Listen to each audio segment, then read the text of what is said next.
Welcome to my YouTube channel Topo Heights. I'm Father Ashit Topo. खुदावंद आपके साथ हो। आपके साथ हो। अंजील मुकद्दस संत मत्ती के मुताबिक ऐ खुदावंद तेरे शुक्र। अध्याय 14 वचन संख्या 13 से 21 तक। यूहन्ना बपतिस्मा की हत्या का समाचार सुनने के बाद यीशु वहां से हट गए और नाव पर चढ़कर निर्जन स्थान की ओर चल दिए। शिष्य उनके पास आकर कहने लगे, यह स्थान निर्जन है और दिन ढल चुका है, लोगों को विदा कीजिए जिससे वे गांव में जाकर अपने लिए खाना खरीद लें।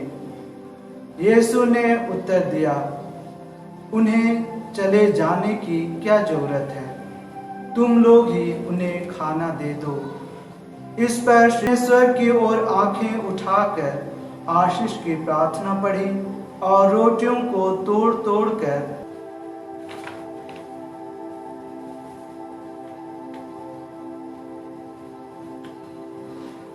मसीह में मेरे प्यारे भाइयों बहनों, हमने आज 3 पाठ सुने और तीनों पाठों का केंद्रीय विषय है, यदि हम ईश्वर में भरोसा, आस्था और विश्वास रखते हैं तो ईश्वर हमारी शारीरिक और आध्यात्मिक जरूरतों की पूर्ति करता है।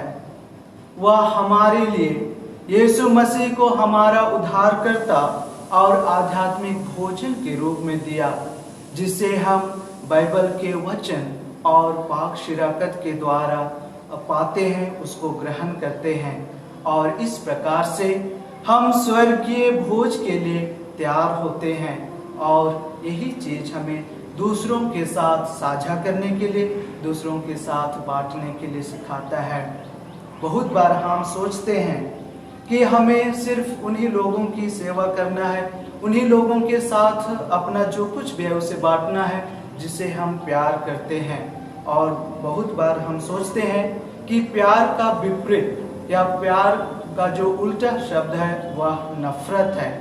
लेकिन जब मैं इस विषय वस्तु पर मनन चिंतन कर रहा था तो मुझे लगा कि प्यार के विपरीत नफरत नहीं है, लेकिन प्यार के विपरीत हमारी उदासीनता है। हमारी जो एक प्रकार से हमारे लिए किसी के प्रति जो ख्याल नहीं रहता है, कोई सोच नहीं रहता है, वह है। तो वही उदासीनता हमें प्यार से दूर करती है। उदाहरण के तौर पर यदि कोई फेमस टीवी या फिल्म एक्टर या हमारे पॉलिटिशियन या कोई विख्यात व्यक्ति यदि सुसाइड करके वो आत्महत्या करके मर जाता है तो उसके लिए कितना न्यूज बनते हैं, उसके लिए कितनी टिप्पणियां होती हैं, उनके ऊपर हर तरह की बातें होती हैं। लेकिन जब एक गरीब व्यक्ति, एक गरीब किसान, आर्थिक तंगी, उसके पास में अन्न धन की कमी के कारण जब फांसी लगा के मरता है तो उस पर कोई चर्चा नहीं होती है, उस पर कोई विचार नहीं होता है। जब एक गरीब विद्यार्थी पढ़ना चाहता है लेकिन जब वह पढ़ नहीं सकता है और उस अपने आर्थिक तंगी के कारण वो डिप्रेशन में आके सुसाइड कर लेता है, आत्महत्या कर लेता है, तो उस पर कोई चर्चा नहीं होती है। ये सब क्यों होता है? ये सब हमारी वही जो मैं बोला कि जो हमारा उदासीनता है वही दर्शाता है, क्योंकि हम सोचते हैं कि इससे हमको क्या फर्क पड़ने वाला है, इससे मेरा क्या होने वाला है, इससे हमारी कोई मतलब नहीं है। और इस तरह की जो हमारी सोच है उसको आज के पाठों के द्वारा यीशु हम सबों के सामने चुनौती पेश करते हैं कि क्या हम दूसरों के लिए कुछ कर सकते हैं, क्या हम दूसरों के लिए हम न्याय कर सकते हैं, क्या हम दूसरों की जरूरतों के साथ में अपनी जो कुछ भी है उसको साझा कर सकते हैं। और इसी तरह की जब घटना होती है तो मुझे मदर टेरेसा की याद आती है, जो गरीबों, दीन दुखी, असहाय लोगों की सेवा के लिए जानी जाती है। तो एक बार जब वह कलकत्ता में एक हिंदू परिवार में जाती है जो बहुत गरीब था और उसको वह चावल प्रदान करती है, तो जो माँ थी वह उस चावल को 2 बराबर भागों में बांटती है और एक भाग को अपने पड़ोसी में जो एक मुस्लिम परिवार था उसको जाके दे देती है। और जब मदर तेरेसा उसको पूछती है कि तुमने ऐसा क्यों किया, तो वो कहती है कि आपने मुझे जो चावल दिया उससे मेरा गुजारा हो जाएगा, लेकिन मेरे पड़ोसी में जो परिवार है उसके 6 बच्चे हैं और वे कई दिनों से भूखे पड़े हैं और इस चावल से उनकी कुछ सहायता हो जाएगी। और इस तरह से मदर तेरेसा कहती है कि एक गरीब दूसरे गरीब को बहुत प्यार करता है, दूसरे का ख्याल रखता है। मैं ये नहीं कहता हूँ कि अमीर लोग या धनी लोग दूसरों का ख्याल नहीं रखते हैं, लेकिन शायद प्रोपोर्शन में हम देखेंगे तो बहुत कम होगा, ताकि उनको किसी चीज़ की ज़रूरत नहीं होती है, इसलिए उनको किसी से मतलब नहीं होता है। लेकिन जो गरीब होते हैं, जो दिन दुखी लोग होते हैं, वे भूख को, प्यास को, गरीबी को अनुभव करते हैं, उसको साथ वे जीते हैं, इसलिए वे उनके साथ उसको अच्छी तरह से साझा कर सकते हैं। और आज के पाठों में हम इसी तरह का कंसर्न, इसी तरह का एक जो दूसरों के लिए साझा करने की बात, लगाव की बात हम सुनते हैं। पहला पाठ में नबी इसायास इजरायलियों को जो बबीलोन में हैं, जो हताश और निराश हैं, जो अपने नगर, अपने देश, अपने हर चीज़ से दूर हैं और वे हताश हैं, और नबी इसायास उन्हें कहते हैं कि प्रभु के पास लौट आओ, प्रभु तुम्हारा भला करेगा, प्रभु तुम्हें हर समृद्धि से भर देगा, खाने पीने चीज से हर तरह से वो आपको प्रदान करेगा, आपके पापों को क्षमा करेगा। और यदि आपके पास में धन दौलत नहीं है तब भी प्रभु के पास आओ, क्योंकि प्रभु आपकी भौतिक और आध्यात्मिक दोनों आवश्यकताओं की पूर्ति करता है। और दूसरा पाठ में रोमियो के नाम संत पौलुस में हम सुने कि जो ईश्वर का प्रेम हम सबों के लिए है, उस प्रेम से कोई अलग नहीं कर सकता है। और ये बात बहुत सार्थक होती है। यदि हमारे पास कुछ भी नहीं है, हो सकता है हम बहुत गरीब हैं, हो सकता है हम मिडिल क्लास के हैं, या हो सकता है हम बहुत धनी हैं, लेकिन जब हम प्रभु के साथ जुड़े रहते हैं तो दुनिया की कोई भी चीज़ें हमें प्रभु से अलग नहीं कर सकती है। कोई भी चीज़ें जो हमें प्रभु से संतुष्टि मिलती है वो हमें अलग और दूसरों चीज़ों से नहीं मिलती है। इसलिए वह कहता है कि प्रभु का प्रेम अनन्य है, प्रभु का प्रेम अथाह है, इससे ना धन, ना दौलत, ना अमीर, ना गरीब, ना सोना, ना चांदी, कुछ भी प्रभु के प्यार से हमको अलग नहीं कर सकता है। और यही संदेश वह रोमियों को देता है। और आज का सुसमाचार जिसमें हमने 5 रोटियों और 2 मछलियों के चमत्कार के विषय में सुने, या न सिर्फ हमारी भौतिक आवश्यकताओं की पूर्ति को दर्शाता है, लेकिन यीशु इसके द्वारा हमारी आध्यात्मिक और शारीरिक दोनों आवश्यकताओं को पूरी करता है। वो कैसे? यीशु अपने वचन द्वारा, अपने उपदेश द्वारा लोगों को आध्यात्मिक रूप से खिलाता है, आध्यात्मिक रूप से उसको परिपूर्ण करता है, आध्यात्मिक रूप से उनकी आवश्यकताओं को पूरा करता है। और भौतिक रूप से वह जो रोटी और जो मछली थी उसको वो परिवर्तन करके, उसको मल्टीप्लिकेशन करके, उसमें चमत्कार करके वहाँ जितने भी लोगों थे उनको वो खिलाता है। और यह घटना यीशु मसीह के द्वारा जो पाक साक्रामेंट, या जो हम इसको पाक शिराकत, जो पवित्र यूखरिस्त है, उसकी परिपेश करता है। क्योंकि यह पवित्र साक्रामेंट या पवित्र यूखरिस्त या हम पाक शिराकत जिसको हम ग्रहण करते हैं, वही हमारे लिए वास्तविक भोजन है और वो हमारी आध्यात्मिक आवश्यकताओं को पूरी करता है। इसलिए प्रभु कहते हैं कि मैं, जो मेरा मांस खाता है और जो मेरा लहू पीता है वह हमेशा जीवित रहेगा। और इस तरह से हम देखते हैं कि कैसे शिष्य जो यीशु से कहते हैं कि उनके पास कुछ नहीं है, उन्हें भेज दो, लेकिन यीशु कहते हैं नहीं, उनको नहीं भेजना है, उनको आप ही खाना खिला दो।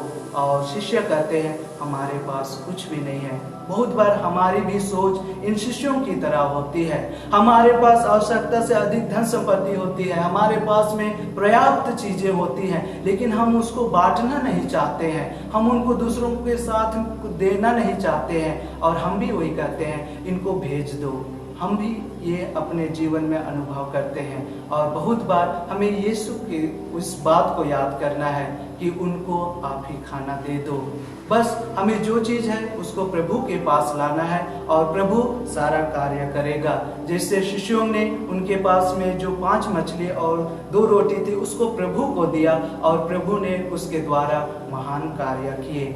और दूसरी बात है, यह प्रभु यीशु ख्रिस्त की ईश्वरीयता को दर्शाता है, क्योंकि वह ईश्वर का पुत्र था, इसलिए वह यह महान चमत्कार कर सका। और ईश्वर जो दयालु और करुणामय है, जैसे हमने भजन अनुवाक्य में सुना, वही दयालुता, वही करुणा को वह लोगों के सामने प्रकट करता है।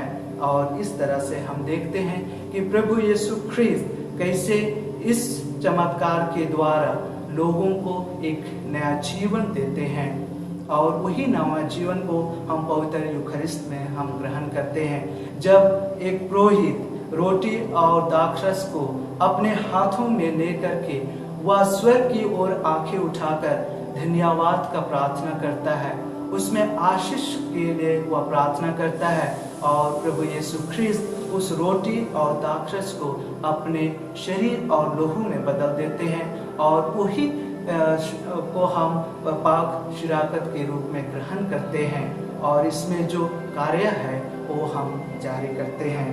तो ख्रिस्त में प्यारे भाइयों बहनों, यह हमारे लिए चुनौती का समय है।